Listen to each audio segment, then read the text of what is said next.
Dios nos bendiga. Amén.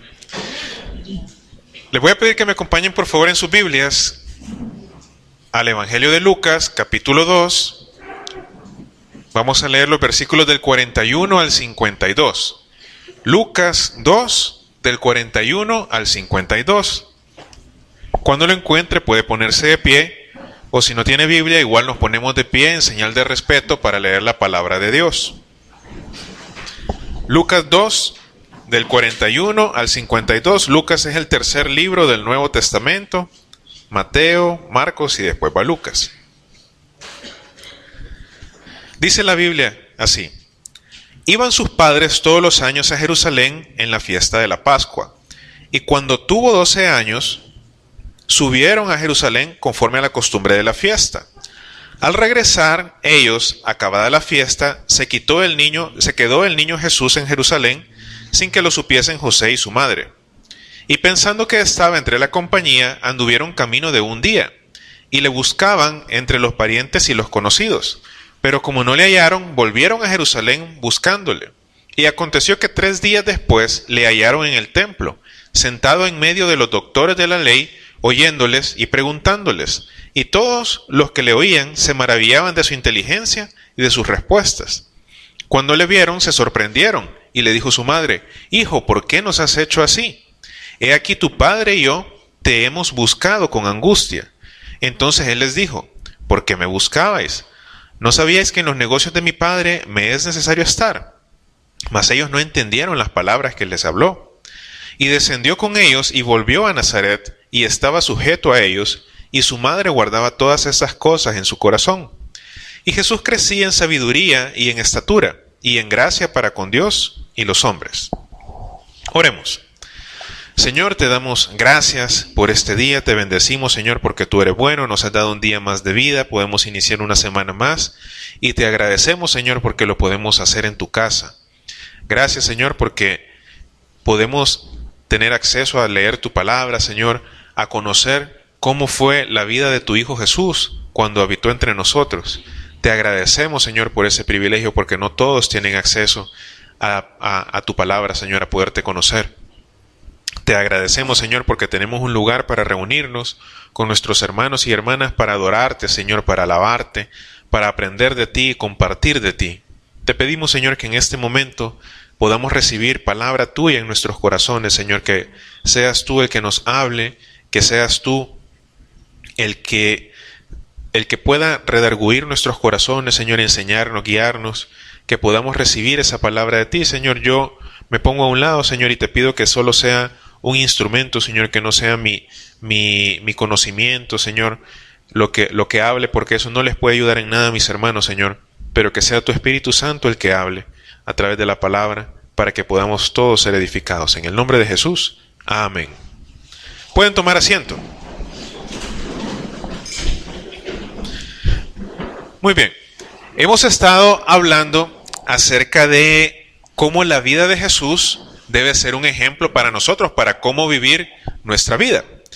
Y hemos aprendido cosas, por ejemplo, bueno, la semana pasada vimos ese tema en el culto de las 8, veíamos cómo Jesús mira a las personas de manera diferente. Jesús no mira a las personas como lo vemos nosotros, porque Jesús miró a un hombre que era despreciado por todos los demás y le dijo: ven, sígueme, para que seas mi discípulo. Y ese hombre era Mateo.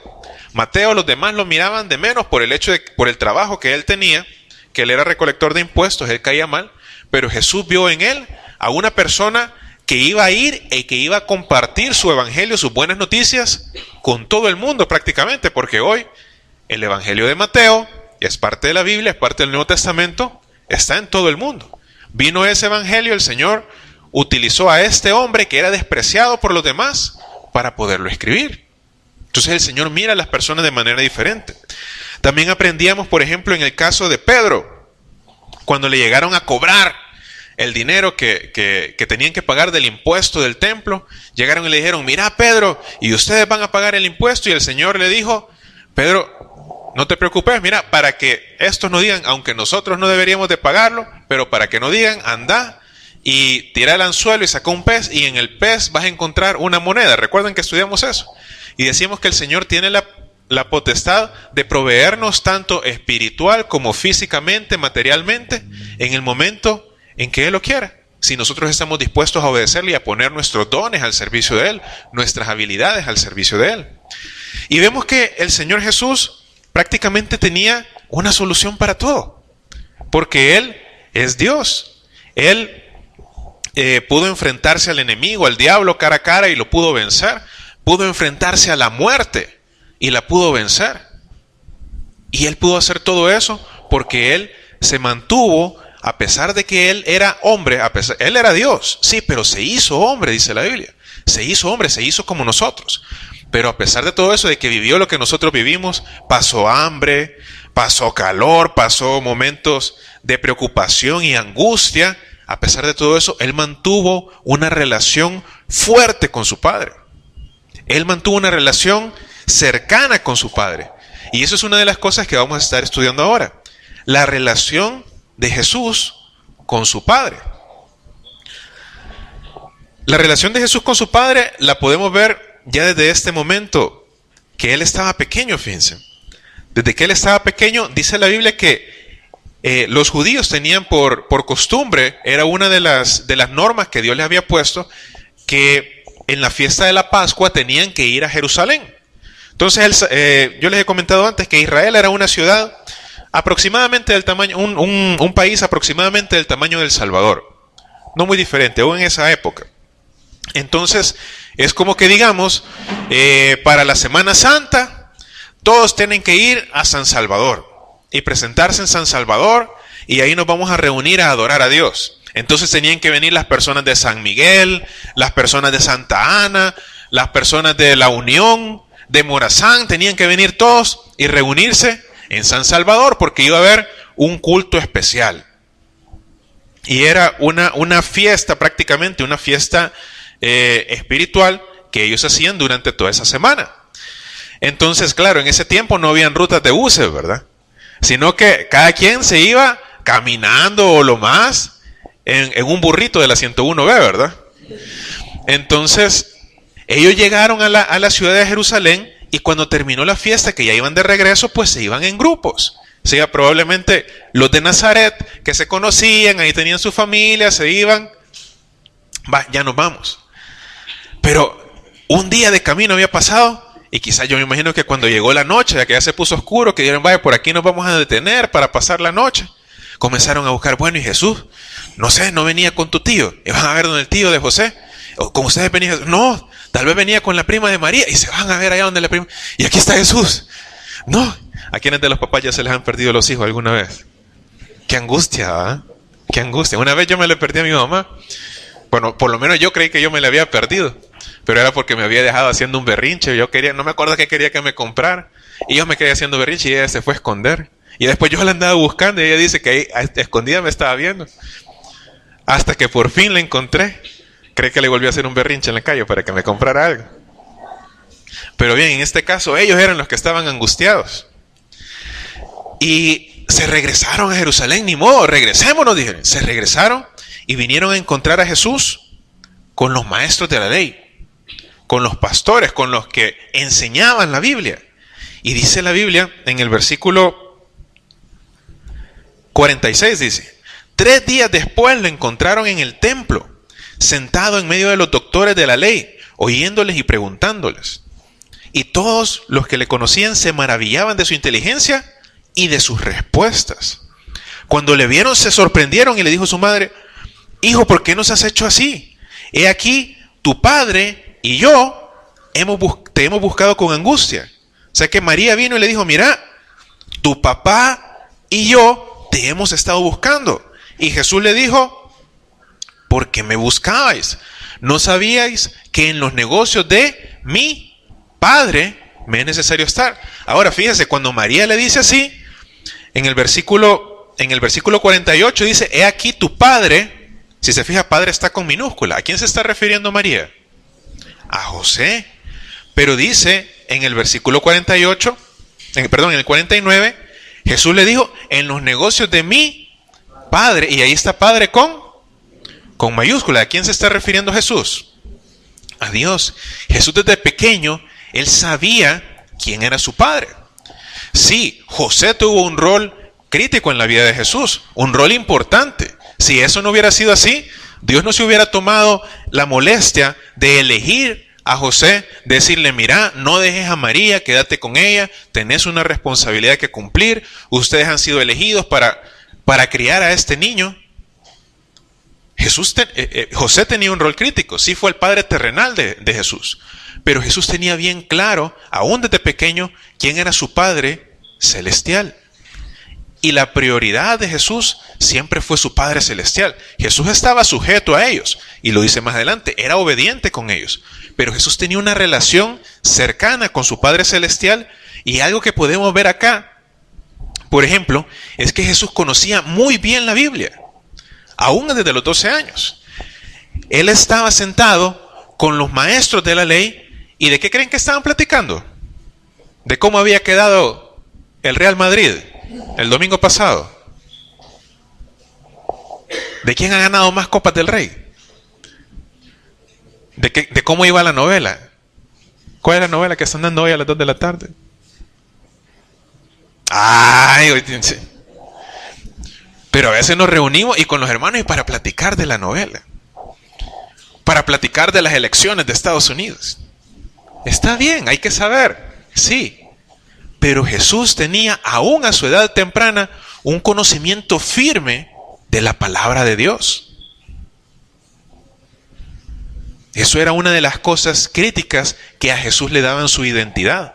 Encontramos que desde ese momento Jesús ya sabía que Él era Hijo de Dios. Ahora, ¿sabe usted si acaso es hijo de Dios o hija de Dios? ¿Cómo lo va a saber? ¿Qué le dice eso? Porque así me dijeron en la iglesia. O porque así dice la palabra de Dios. Entonces, ¿conocemos lo que nos ofrece el Señor? Lo que Él dice acerca de nosotros. Fíjense que los mormones y los testigos de Jehová son especialistas. A ellos incluso los capacitan en cómo desarmar a los cristianos. Vienen y agarran un versículo aquí. No, es que mire que aquí dice que Jesús no conocía las cosas que conocía el Padre. Y aquí viene y dice que, no sé, agarran versículos fuera de contexto. Yo tenía un amigo que era mormón y platicábamos y le decía, vayan, decime vos qué pensás de esto. Ah, me decía, es que, no, mira, aquí lo que dice es esto y esto, pero Jesús no existía antes, me dice. Buscá en el Antiguo Testamento, ahí no menciona a Jesús ni una vez. Y en el Nuevo Testamento sí, entonces ahí fue que nació, me decía. Y yo le decía, vaya, mira, pero aquí hay un versículo donde dice que cuando a los muchachos estos los echaron en el horno de fuego, el rey Nabucodonosor en el Antiguo Testamento, apareció uno que tenía la apariencia del Hijo de Dios y los vino a salvar. Ah, sí, me decía, pero fíjate que a nosotros lo que nos dicen es que uno tiene que saber leer en el original. O sea, porque a veces en la traducción como que se pierde un poco el sentido. Entonces tienes que leer el original en hebreo para saber qué es lo que de verdad quería decir. Entonces, ellos les enseñaban versículos así, sacados de contexto para decir, mira, aquí la Biblia dice esto, aquí la Biblia dice esto, aquí necesitas un libro adicional, el libro del Mormón, para poderlo interpretar, para saber bien qué dice. Y cuando uno le decía, mira, pero aquí dice la Biblia, decía, no, hay que leerlo en el original hebreo. Y a ustedes les enseñan hebreo, le pregunté yo, para que puedan leer los originales. No nos enseñan, porque nos vamos a confundir. Tenemos que ir a preguntarle a los que saben. Entonces, ¿qué pasaba? No conocían la palabra de Dios. En realidad no la conocían partes. Lo mismo con los testigos de Jehová. Entonces, ¿qué pasa? A veces sentimos, no, pero es que yo no sé si de verdad soy hijo de Dios, porque estos dicen una cosa, aquellos dicen otra, aquí dicen que todos son hijos de Dios, allá dicen que no. Y entonces, ¿y qué dice la Biblia? Jesús conocía la Biblia, entonces Él tenía bien establecida su identidad como hijo de Dios, porque sabía qué decía la Biblia. Y a todo esto, ¿qué dice la Biblia? ¿Quiénes son los hijos de Dios? Aquellos que le recibieron, a los que creen en su nombre, a ellos les ha dado el poder de ser hechos hijos de Dios. Eso es lo que dice la Biblia. Ahora, aquí pueden decir una cosa, allá pueden decir otra, ¿y usted a quién le va a creer? ¿A Dios o a las personas? Entonces, para creerle a Dios hay que saber lo que Dios dice. Cuando Jesús se enfrentó al enemigo en la tentación, recuerden, después de haber sido bautizado, vino el diablo y quiso tentar a Jesús. ¿Cómo se defendió Jesús de las tentaciones del diablo? Con la palabra de Dios. Le dijo el diablo, mirá, tenés 40 días de no comer. Aquí hay unas piedras que las podés convertir en pan. A ver si es cierto que tenés ese poder. Queriendo hacer que Jesús, por su debilidad humana, por el hambre que tenía, le hiciera caso al diablo. ¿Y Jesús qué le dijo? Escrito está, no solo de pan vivir el hombre, sino de toda palabra que sale de la boca de Dios. Entonces, ¿qué pasa? Cuando nos enfrentamos a problemas, nos enfrentamos a dificultades, nos enfrentamos a preguntas, a necesidades, una de las cosas de nuestros refugios principales, nuestras armas más importantes, es la palabra de Dios. Jesús, a sus 12 años, una de las cosas que lo hacían fuerte en su relación con su Padre, era que él tenía clara esa identidad por el conocimiento que tenía de la palabra de Dios. Entonces, es importante que nosotros nos esforcemos por conocer la palabra de Dios. ¿Cómo vamos a conocer la palabra de Dios? Leyéndola, escuchándola, estudiándola, asignando un tiempo para eso. Ahora, ¿qué otra cosa hacía Jesús para poder tener esa relación fuerte con su Padre? Un par de capítulos más adelante, capítulo 5 del libro de Lucas.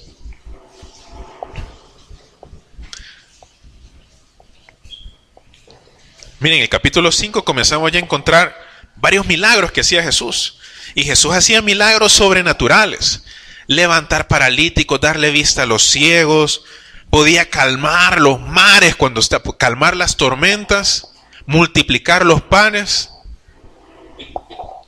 Y a veces nosotros queremos que el Señor haga milagros en nuestra vida.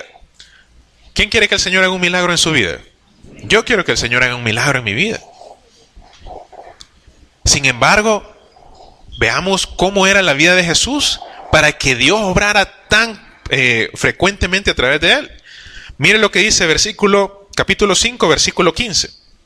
Esto fue después de terminar un milagro. Pero su fama se extendía más y más, y se reunía mucha gente para oírle y para que les sanase de sus enfermedades. Mas él se apartaba a lugares desiertos. ¿Y qué hacía Jesús? Oraba. Muchas veces encontramos a Jesús que decía, se fue al monte a orar, se apartó para orar. Y aquí lo dice de manera continua. Él se apartaba a lugares desiertos y oraba. A veces nosotros queremos llegar delante del Señor y decirle, Señor, mira, así como le pasó a Pedro, ¿verdad? Señor, me están cobrando, me están buscando para cobrarme. Como le pasó a los que estaban a los 5,000, ¿verdad? Señor, mira, le tengo que dar de comer a esta gente, ¿verdad? Y viene la mamá y viene el papá, Señor, le tenemos que dar de comer a todos estos hipotes. Y son dragones, Señor, que nos multiplique. Señor, necesito responder todas estas preguntas del examen.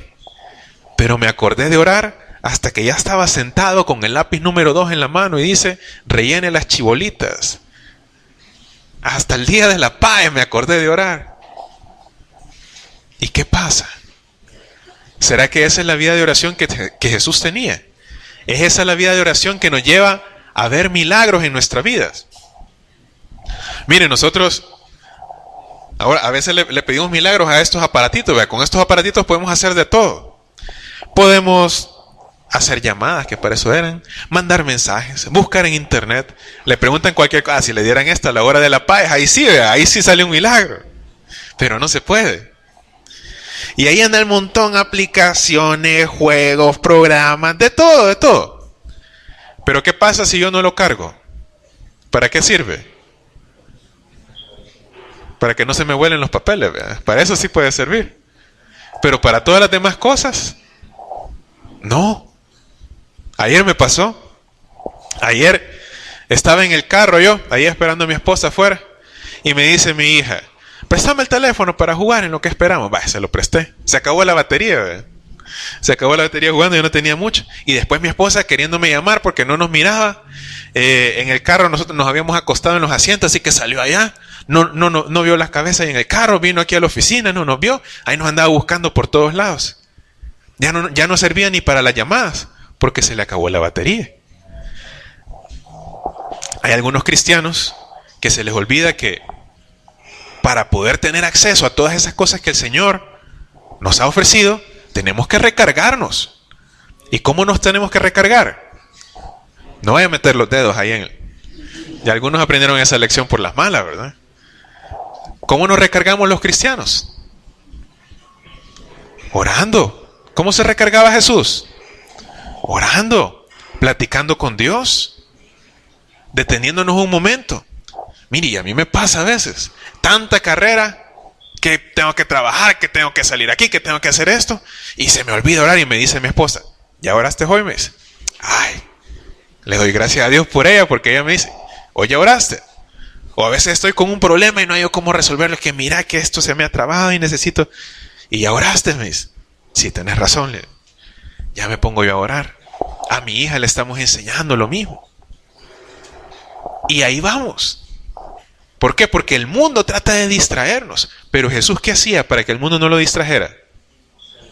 Se apartaba. Fíjense que una de las cosas bonitas de Jesús que podemos ver acá es que se iba a lugares solitarios para orar. Y no solo eso, a veces a Jesús le gustaba estar en contacto con la naturaleza. En lugar de decir, se iba a meter a la casa a orar o se iba a meter al templo a orar, a Jesús le gustaba apartarse a la montaña, a un lugar desierto. Nunca se ha fijado, usted ya le ha pasado que va ahí, digamos, al volcán o a algún otro lugar que se mire hacia el paisaje y uno piensa, qué bonitas las cosas que ha hecho Dios, qué grandes las cosas que ha hecho Dios. Pero si estamos en la casa y estamos enfrente de la tele, en el sillón, ¿qué es lo que vemos? Vemos la tele, el sillón, la refri que tengo allá, y vemos las cosas que ha hecho el hombre, en lugar de pensar en las cosas que ha hecho Dios. ¿Dónde es más fácil pensar en la grandeza de Dios? Donde estamos viendo las cosas grandes que ha hecho Dios, ¿verdad que sí? A Jesús le gustaba apartarse para orar en lugares así. Yo sé que probablemente porque ahora la mayoría de personas vivimos en ciudades, es difícil decir, yo no me puedo ir caminando de mi casa y llegar a un lugar donde vea así. Pero a veces con apartarme solo con ver por la ventana, basta para ver el cielo, ver las nubes, ver la naturaleza. Y eso nos puede servir de inspiración también para orar a Dios y decir de verdad que tenemos un Dios grande. Y dejar de estarme preocupando por los problemas que tengo aquí abajo, cuando tengo un Dios grande ahí arriba, que está dispuesto a platicar conmigo, y eso me fortalece mi fe, me recarga mis baterías. Si no, no sirve de nada.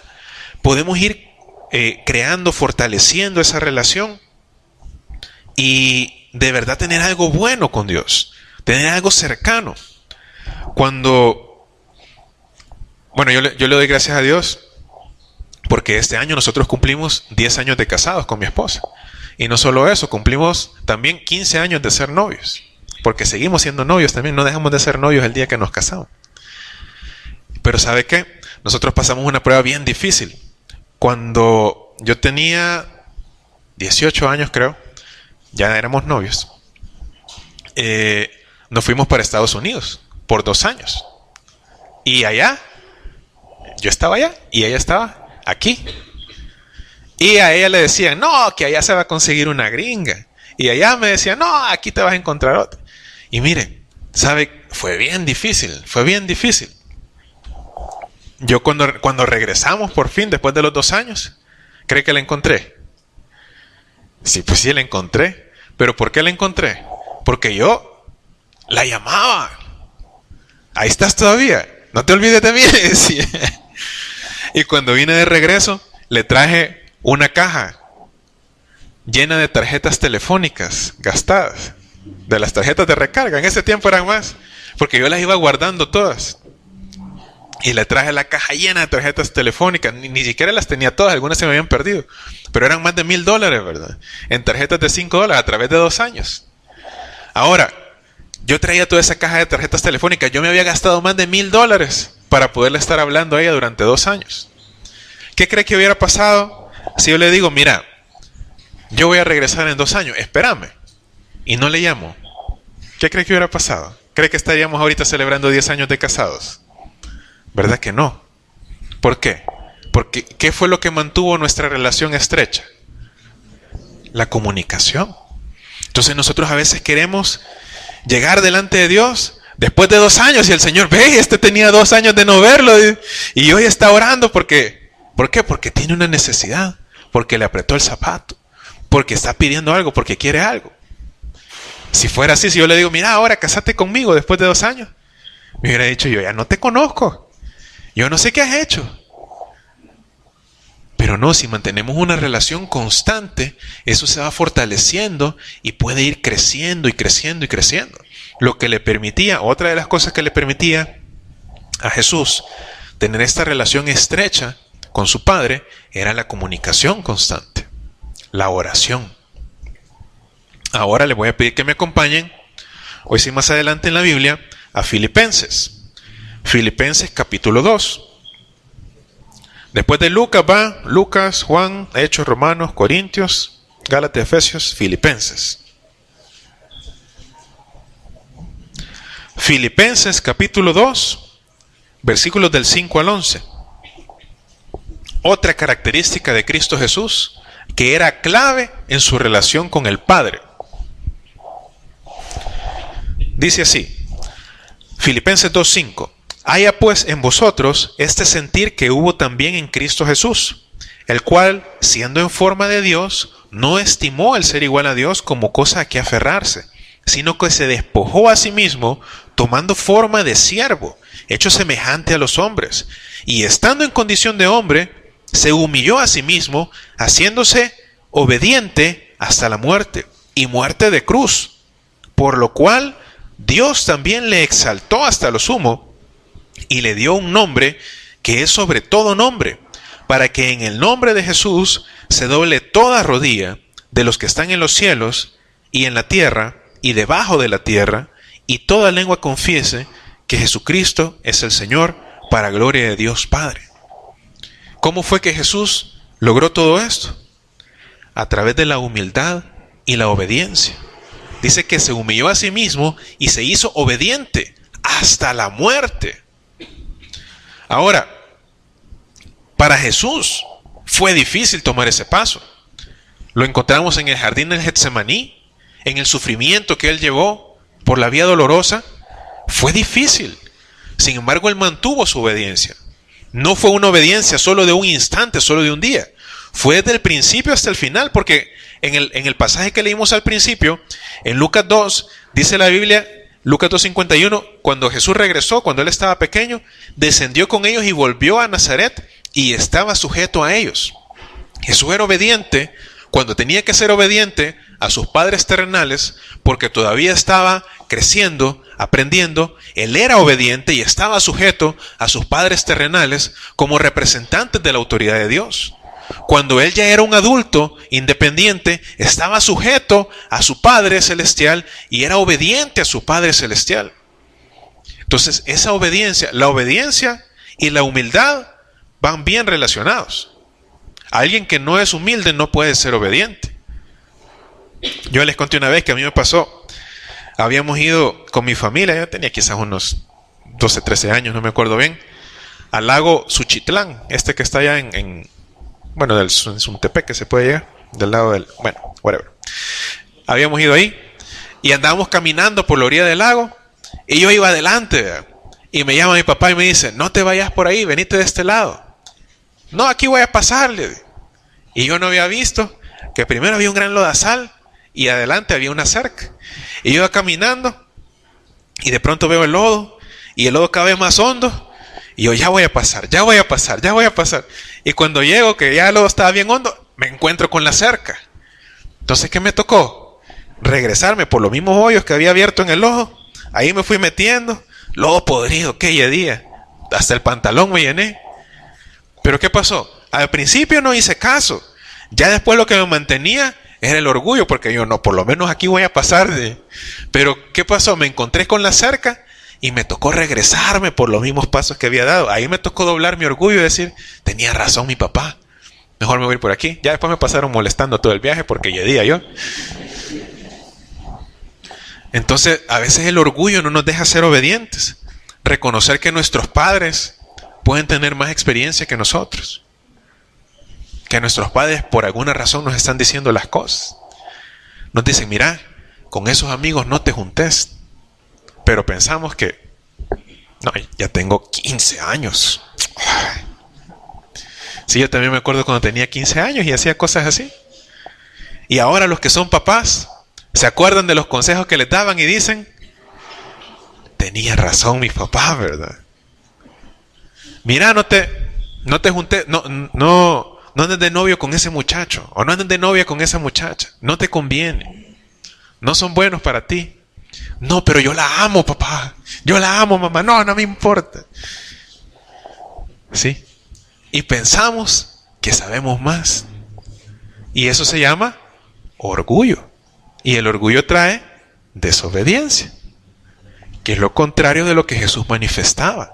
Jesús manifestaba en su vida humildad y obediencia.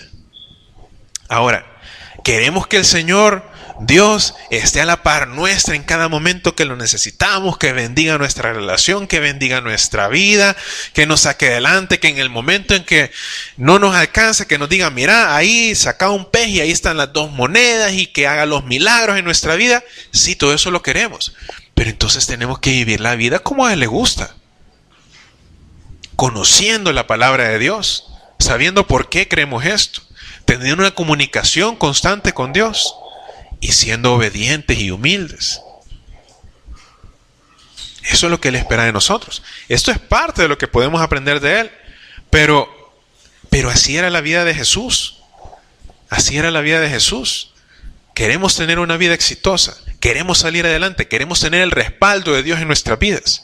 Usemos la vida de Jesús como ejemplo. Porque a pesar de que Jesús pasó dificultades, le tocó obedecer en cosas que eran difíciles.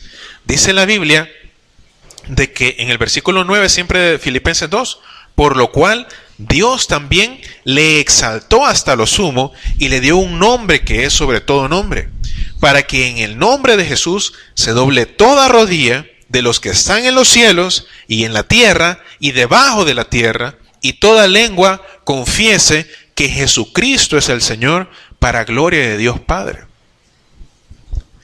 Vemos cómo vivió Jesús su vida y vemos el resultado de la vida de Jesús. Ahora el Señor nos da la oportunidad de ser adoptados también como hijos suyos, de poder tener el respaldo de Dios en nuestras vidas. Imagínense cómo sería nuestra vida si a cada paso tuviéramos el respaldo de Dios. ¿Cómo sería en su negocio? ¿Cómo le iría en su trabajo? ¿Cómo le iría en sus estudios? En su matrimonio, en su relación de pareja, con sus amigos, con sus padres. ¿Cómo sería su vida si usted tuviera el respaldo de Dios a cada paso? Sería bonito, ¿verdad? ¿Hay cosas que podemos mejorar todavía? Seguro que sí. Entonces tomemos el ejemplo mejor que podemos encontrar, el ejemplo de Jesús, y sigamos adelante por ese camino. Amén. Oremos. Señor, te damos gracias por tu palabra. Gracias, Señor, por haber enviado a tu Hijo Jesús a vivir entre nosotros. Gracias, Jesús, porque a pesar de que estabas en el cielo, Señor, siendo igual a Dios, no consideraste eso como algo más valioso que nosotros, sino que te despojaste de todo eso y tomaste forma de hombre, Señor. Viviste como un bebé, como un niño, como un hombre, y nos diste el ejemplo de ser obedientes, Señor, tanto en las cosas buenas, en las cosas fáciles, como en las cosas difíciles. Tú nos diste el ejemplo de ser obediente. Y gracias, Señor, porque fuiste obediente hasta la muerte. Porque a través de tu muerte y de tu sacrificio es que nosotros ahora podemos tener vida eterna. Gracias, Señor Jesús, por haber llevado el pago de nuestros pecados, para que aquellos que queramos creer, que te queramos recibir, podamos venir a ser hijos de Dios. Gracias, Señor, por lo bueno que has hecho por nosotros. Y si en este momento hay alguien que quiere comenzar a dar ese paso y decir, yo también, por lo que dice la Biblia, no por lo que dice la gente, por lo que dice la Biblia, la palabra de Dios, yo quiero comenzar a creer, yo quiero comenzar a caminar en ese camino. Lo primero que usted necesita hacer es decirle, Jesús, yo te quiero recibir. Yo quiero que tú seas el Señor de mi vida. Yo quiero dejar atrás lo que era antes y comenzar a vivir para ti. Si usted quiere que le ayudemos a orar, levante su mano para que le podamos acompañar. Si usted quiere entregarle su vida a Jesús, hoy es el momento. Jesús tiene cosas buenas para usted. Dios tiene cosas buenas, mejores de lo que puede ofrecer el mundo y cualquier otra persona. Pero tenemos que confiar en Él. Si usted quiere decirle, Señor, yo quiero comenzar a confiar en ti, levante su mano para que podamos orar por usted. Levante su mano. Este es el momento. Las personas no le van a poder salvar. Las religiones no le van a poder salvar. Jesús es quien le puede salvar. Gracias, Señor, por lo bueno que eres con nosotros. Gracias, Señor, porque a pesar de nuestro pecado, tú nos amaste y enviaste a Jesús. Ayúdanos, Señor, a poder caminar cerca de ti, a poder tener esa relación estrecha contigo, a través de lo que aprendemos de la vida de nuestro Señor Jesucristo. Y es en el nombre de Jesús que oramos. Amén.